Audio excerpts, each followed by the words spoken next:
জি, আসসালামু আলাইকুম। ওয়ালাইকুম আসসালাম। আচ্ছা মা, তুমি তো লেখাপড়া করছো, তা তোমার বিয়ের পরের প্ল্যানটা কি বলো তো? আমি যেহেতু পড়াশোনা করেছি, আমার প্ল্যান আছে আমি একটা ভালো জব করব। না তারপরে তো মানে সংসার নিয়ে মানুষের একটা চিন্তা ভাবনা বা একটা প্ল্যান থাকে না, সেটা তোমার? আসলে সংসার নিয়ে আমার তেমন কোনো প্ল্যান নেই। আর সংসার দেখার জন্য তো আপনি আছেনই, প্রয়োজনে আমি একটা কাজের লোক রেখে দিব। ও আচ্ছা, ঠিক আছে। আপনারা কি আমাকে দেখতে আসছেন? হ্যাঁ, আমরাও তোমাকে দেখতে এসেছি। তুমি কি কোনে? হ্যাঁ, আমিই পাত্রী। কি বলবেন বলেন। তুমি তো জানোই আমরা তোমাকে দেখতে এসেছি বিয়ের জন্য, তাই না? আচ্ছা, তুমি কি কি রান্না করতে পারো? রান্না? আমি তো কখনো রান্না করেই যাইনি। ও আচ্ছা আচ্ছা, রান্না করে যাওনি। আচ্ছা, তাহলে তোমার বিয়ের পরে তুমি খাওয়া দাওয়া করবে কোত্থেকে, রান্না বান্না না করলে? কে করবে মানে? কাজের বউ রান্না করবে। রান্না বান্না করার সময় আমার নেই। তাছাড়া আমি হচ্ছি টিকটক সেলিব্রিটি। আমার টিকটকে 2 মিলিয়ন ফলোয়ার্স। আর রান্না, আমি রান্না বান্নাই করবো না, ভিডিওই বানাবো। হুম হুম, বুঝতে পারছি। আচ্ছা ঠিক আছে মা, ঠিক আছে।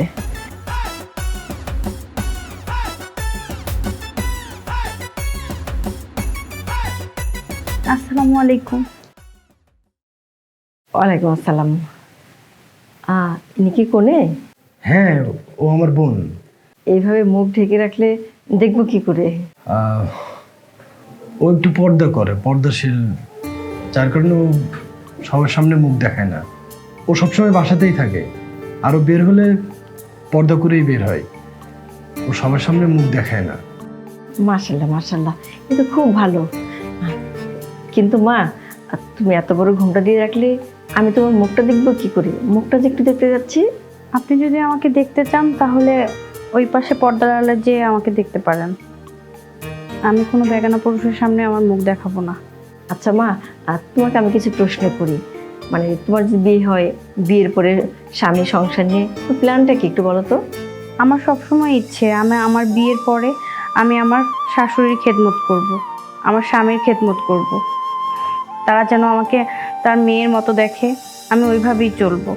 আমার তো মা নেই, তাই আমি চাই আমার শাশুড়িকে আমার মায়ের মতো করে যত্ন করতে, আর সেও যেন আমাকে তার সন্তানের মতো আদর করে।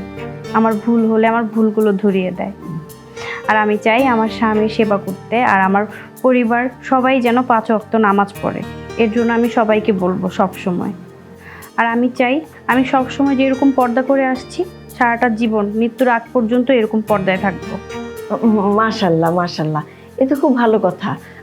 কিন্তু মা, তুমি কি বিয়ের পরে চাকরি করতে চাও? আসলে যদি আমার পরিবারের কোনো ঝামেলা হয় আর আমার স্বামীর যদি অনুমতি হয়, তাহলে আমার পরিবারের জন্য আমি অবশ্যই জব করব। আচ্ছা আচ্ছা। খালাম্মা, আপনি যদি চান তাহলে আপনি ওকে রুমে নিয়ে গিয়ে আপনি ওর সঙ্গে কথা বলতে পারেন, ওর সঙ্গে মানে দেখতেও পারবেন। হ্যাঁ, আর আমি ততক্ষণে একটু আবিরের সঙ্গে কথা বলি। আচ্ছা ঠিক আছে। আমি শোন না, আমি যদি মেয়েকে ভিতরে নিয়ে দেখি, আমার মেয়ে পছন্দ হয়ে গেল, আমার পছন্দ অনুযায়ী তুই কি বিয়ে করবি? তো তুই তো মেয়েকে বিয়ের আগে দেখতে পারবি না। মা দেখো, তুমি যেটা ভালো মনে করবে, আমার জন্য যে মেয়ে যোগ্য মনে করবে আমি তাকে বিয়ে করবো, আমার কোনো আপত্তি নেই। আমি জানি আমার উপর তোর ভরসা আছে। আচ্ছা মা, ঠিক আছে, চলো তাহলে ভেতরে যাই। যান।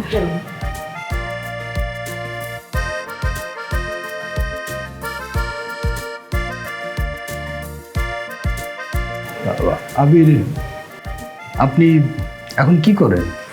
আমি একটা বিজনেস সামলাচ্ছি, পার্সোনাল বিজনেস, ওটা আমি নিজেই করি। আচ্ছা ঠিক আছে মা, এখন তো এখানে কেউ নেই, আমি আর তুমি। এখন তোমার মুখটা আমি খুলি।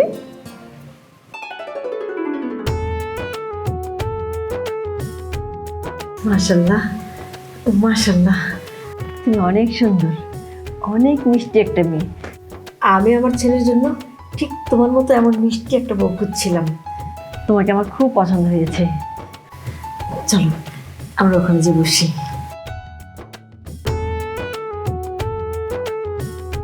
আচ্ছা, আপনার পড়াশোনা? আর পড়াশোনা বিবিএ সম্পূর্ণ করেছে। ও আচ্ছা, ভেরি গুড। ও, ওরা চলে আসছে, আয়। বস।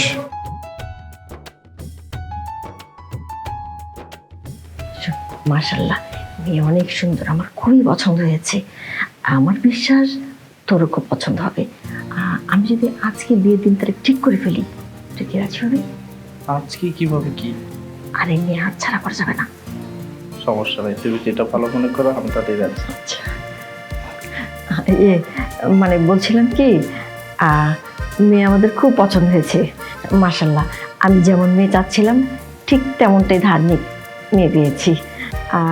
আপনি কিছু মনে না করলে আমরা বিয়ের কাজটা আজই সম্পন্ন করতে চাই। মা, তুমি কি রাজি? তুই কি রাজি? আমি রাজি, কিন্তু আমার কিছু শর্ত আছে। তোমার শর্ত? আচ্ছা ঠিক আছে, বলো। আমার প্রথম শর্ত হচ্ছে, বিয়ের পরে আমি চাই আমি এখন যেরকম পর্দায় থাকি আমি সবসময় এইরকম পর্দায় থাকবো। আমি কোনো বেগানা পুরুষের সামনে আমার চেহারা দেখাবো না। আর আমার দ্বিতীয় শর্ত হচ্ছে, যেহেতু আমি 5 ওয়াক্ত নামাজ পড়ি, আমি চাইবো আমার স্বামীও যেন 5 ওয়াক্ত নামাজ পড়ে। আর তৃতীয় শর্ত হচ্ছে, আমি আমার পড়াশোনাটা কমপ্লিট করতে চাই। আপনি 3টা আমাকে শর্ত দিয়েছেন, আপনার 3টা শর্ত আমি রাজি। আপনি যেভাবে চলতে চান আমি সেইভাবে আপনাকে রাখবো। দেখেন, আরো ভালো ব্যাপার, মানে আমি আমার জীবন সঙ্গী আপনাকে যে পাবো, এ তো আমার সৌভাগ্য। আপনি 5 ওয়াক্ত নামাজ পড়েন, আমাকে নামাজ পড়ার জন্য হেল্প করবেন, আমার মাকে এত যত্ন করবেন, আবার আপনি আপনার নিজের লেখাপড়াটাও শেষ করতে চাচ্ছেন। আমার এতে কোনো আপত্তি নেই, আমি আপনার শর্তে আছি। কিন্তু একটা আয়োজন তো দরকার আছে, তাই না? না না, আমি চাচ্ছি আজই ওকে বউ করে নিয়ে যাব। কারণ এই মেয়ে আমার এতটাই পছন্দ হয়েছে যা নাকি বলার বাইরে। আমি আমার ছেলেকে নিয়ে শূন্য হাতে ফিরে যাব না, বৌমার সাথে করে নিয়ে যাব।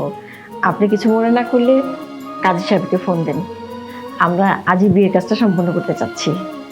আচ্ছা খালাম্মা, আপনি যেমন এত করে বলছেন, তাহলে আমি কাজীকে একটা ফোন দিই। হ্যালো। জীবনে যদি একটা ধার্মিক মেয়ে বউ হিসেবে পাওয়া যায় তাহলে আর কিছুই লাগে না। স্বামীর শত দুঃখ কষ্টেও সে ছায়া হয়ে বন্ধুর মতো পাশে থাকে। অন্য 5টা মেয়ের মতো সে জাগতিক লোভ লালসায় নিজের ইচ্ছে আকাঙ্ক্ষা পূরণ করার জন্য স্বামীকে অবৈধ ইনকামে বাধ্য করে না। আর তখন এই সংসারটা হয় ভালোবাসায় পরিপূর্ণ। বন্ধুরা, আমাদের এই গল্পটি তোমাদের কেমন লাগলো? যদি ভালো লেগে থাকে তাহলে শেয়ার করে দাও, আমাদের ইউটিউব চ্যানেলটি সাবস্ক্রাইব করো, আর পেজটি ফলো দিয়ে রাখো নিত্য নতুন ভিডিও পাওয়ার জন্য। ধন্যবাদ।